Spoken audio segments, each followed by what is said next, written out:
Hi, I'm Ken Quatchen with Two Rivers Habitat for Humanity. We're here at our set in our conference room, and we'll be doing a lot of these interactive kind of discussions with people in our area. And today we're highlighting Alfonso Burton, our construction manager. Normally we do our worksite Wednesday on site. We decided to do it here on our set. And Alfonso, if people have been watching on Facebook and on the other platforms that we're on, the Rochester home looks fantastic, and the volunteers have knocked it out of the ballpark. We've worked our way through the pandemic. We're still doing that, but we're still on time, and it looks great. I would agree with everything you said 100%. The volunteers have done an excellent job working on that house. It's such a joy to work with them alongside and see this house take shape and come up from the ground up and be where it's at, and soon enough, be completed. Yeah, so working with the volunteers, I mean, it's all about timing and materials, but what's like one of the bigger challenges that you've seen being in this pandemic climate? The toughest part is that we used to have a lot of groups that would come in, Saturday, whether it be from a business or a church or a school, they would come in and get a lot accomplished on these days. However, we've had to turn away some groups, bigger groups that just, we're not in the climate right now to be able to accept those things. So that's been the difficult part. We've been only allowed to have smaller groups to get this done. So it slowed us down a lot, but it didn't halt any of the construction, which I think it was a big win to still continue working, even if it's on a smaller steps. It was great to see that. Yeah, and there's been days where I've been on the job site where you just had couples. You had couples day on the job site. You had husband and wives working. Yeah, it's a great new alternative to what we've had in the past. We have some volunteers that still want to give of their time, but don't want to expose themselves to a lot of people. Well, we still don't want them to work alone, just from a safety point of view. So they say, hey, can I bring my spouse with me? We're already in contact with each other, so can we make that happen? I said, sure. And it's brought a new volunteer into the mix and has been beneficial in all fronts because it allows us to continue to work even on the days that we don't have our group of volunteers. The couple comes on the next day, and so they're not exposed, but the work is still happening and still going.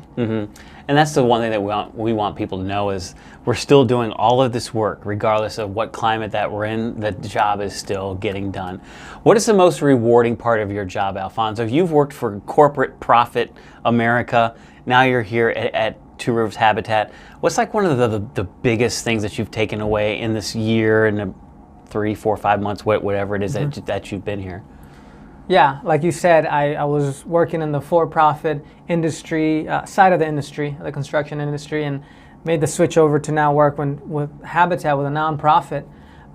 There's a big change, a lot different. I think things... Hopefully in a good way? In a good way, in many ways in a good way. Working with volunteers, I think that's the biggest change. The majority of the progress or the construction is done by volunteers. Sometimes they can be, actually most of the time they're volunteers that weren't in the industry. We're not working with carpenters, or we're not working with, with the professionals in the trade. So they're people that want to give of their time, and they're willing to come out here, try something new, get out of their comfort zone a little bit. And so working alongside with those volunteers,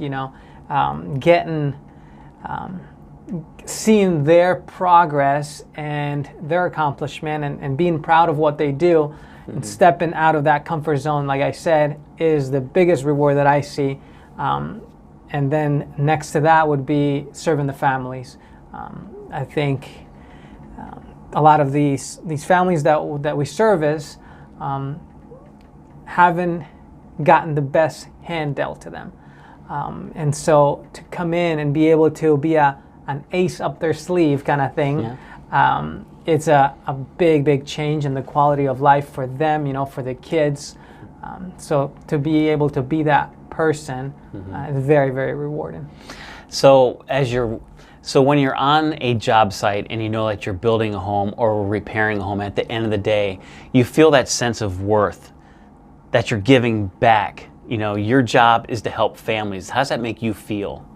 Oh, incredible. You know, it's there's a lot that goes wrong in construction, right? We often think of, you know, not having a house to having a house, right? And that's typically the beginning and end to construction, but in the middle, it's not a smooth ride.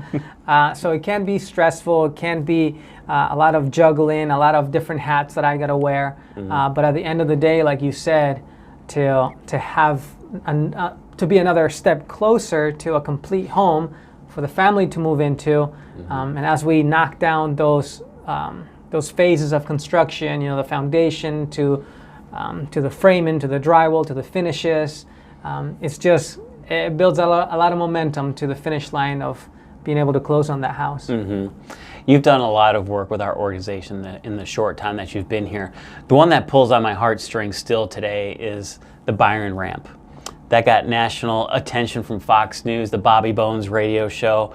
You know, when I got a chance to talk with the owner of the home, and he shared with me his experience of serving our country, and then telling me how happy he was about getting the ramp, but then telling me how sad he was that his flagpole was vandalized by kids in the Byron area. And that really pulled on my heartstring, knowing that we're going to build this guy a ramp. And then I found someone that would donate a brand new pole and a flag.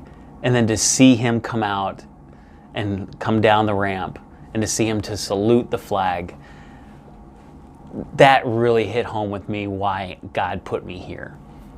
Yeah, I agree with you. I look at that project as just a complete home run. You know, in all fronts, there were so many entities and companies involved in that they were all given to this family. And it was such a wonderful thing to see everybody come together. And they really appreciated, the family really appreciated it. So it was obviously, you know, that makes it so worth it. And yeah, like you said, it was a little thing extra that we went, you know, took that step extra that to us, it wasn't much effort to, you know, put up a pole, put up a flag, but to them it meant a lot. Yeah, because he was telling me, it's like, this ramp rocks. You know, it's like a great ramp, but that was just putting a little cherry on the top by us being able to have a company here in town donate the pole and the flag. And again, that's when I really got super hyper excited, because I just saw his emotion right there. You know, with my job, I don't always get a chance to see the family's reaction unless it's at the home dedication, but it's so rewarding to do what we do. When you were going to Brigham Young, right? That's right. Did you ever envision yourself working for Habitat? No, we had companies come and present to them what they did, and looking for interns or looking for potential new hires. All the companies were for a for-profit industry or company. And so, no, I didn't foresee myself ending here, because I didn't see that as an option. But luckily, you know, things aligned to where I'm able to be here working with Two Rivers Habitat, and it's been a journey, and it's been such a blessing to be able to be here. And my past companies that I was with, I really valued the time that I was with them, because it was a lot more demanding, a lot more high-paced, a lot more going on. You know, as of right now, we're building one house.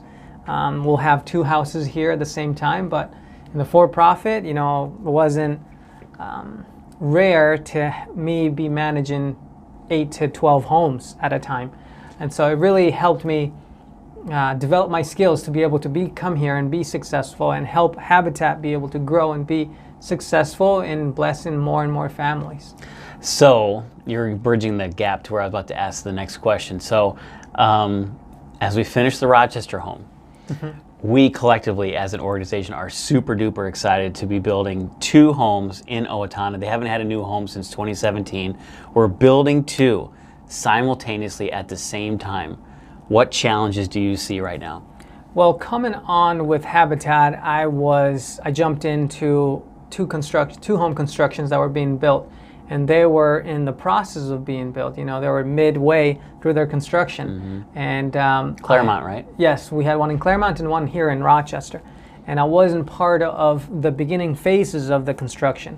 Whereas now I'm starting to see that with the Owatonna house, and I'm being part of that, of bringing subcontractors on board. I worked some with the development of the lot. We'll have to do some utilities for that.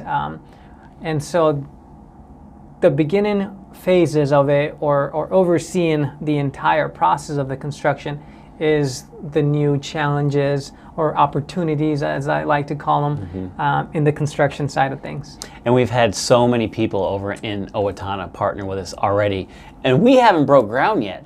You know, Lowe's over there, Curtis, the store owner, whatever you need, Alfonso. You know, Alexander Lumber, they drew up the blueprints for the two homes.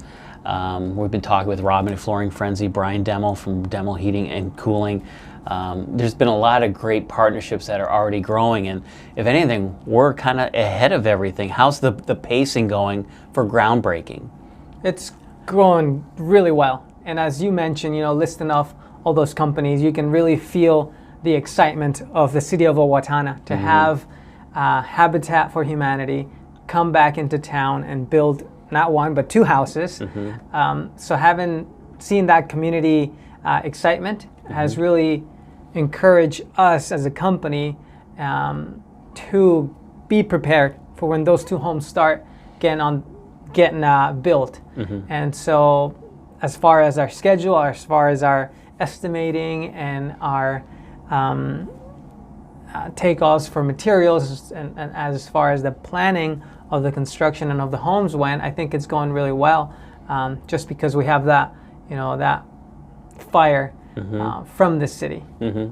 And just to mention too, we cannot thank Daikin and Climate by Design International. They're collectively doing a $100,000 donation for the home on Lynn. And then we were also blessed to have the Thrivent Faith home build for $95,000 to help build that home. So we're extremely, extremely appreciative of all of that effort that's gone in on the background. The families have been chosen for both homes, so we're super duper excited about that. Today you got to meet Jessica. Yeah. For the Thrivent home. Yes. It is always a special time to be able to meet the family or the person being served. And you showed her the floor plans of everything. Yeah. For the first time today. Yeah. That was very exciting, and you could see and feel her excitement of seeing her future home on paper. I don't know what thoughts were running through her head or the emotions that she was feeling, but I could feel that sense of gratitude, of excitement.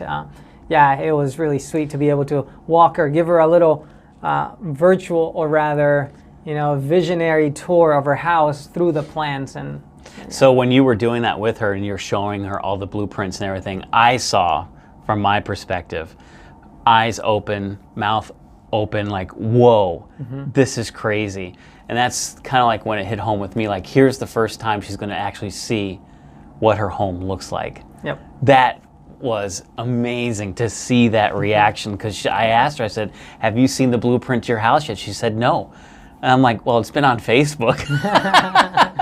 But for you to walk her through it was awesome. Yeah, it was a very special moment. And you could see that it started to feel real to her. Because so far we've been doing, I'm sure she's had to go through paperwork, through applications. There's a lot of documentations. And so to see the plans, felt real, and you could feel it as well. Yeah. All right, well, thank you so much for joining us today, Alfonso. Thank you for having me. This is fun. I love the set. Yes, we will definitely have you back for another Worksite Wednesday here at the set. And thank you for all of your help to help building all of this. You're welcome. Thanks again for watching, and we'll have another HabitChat coming soon.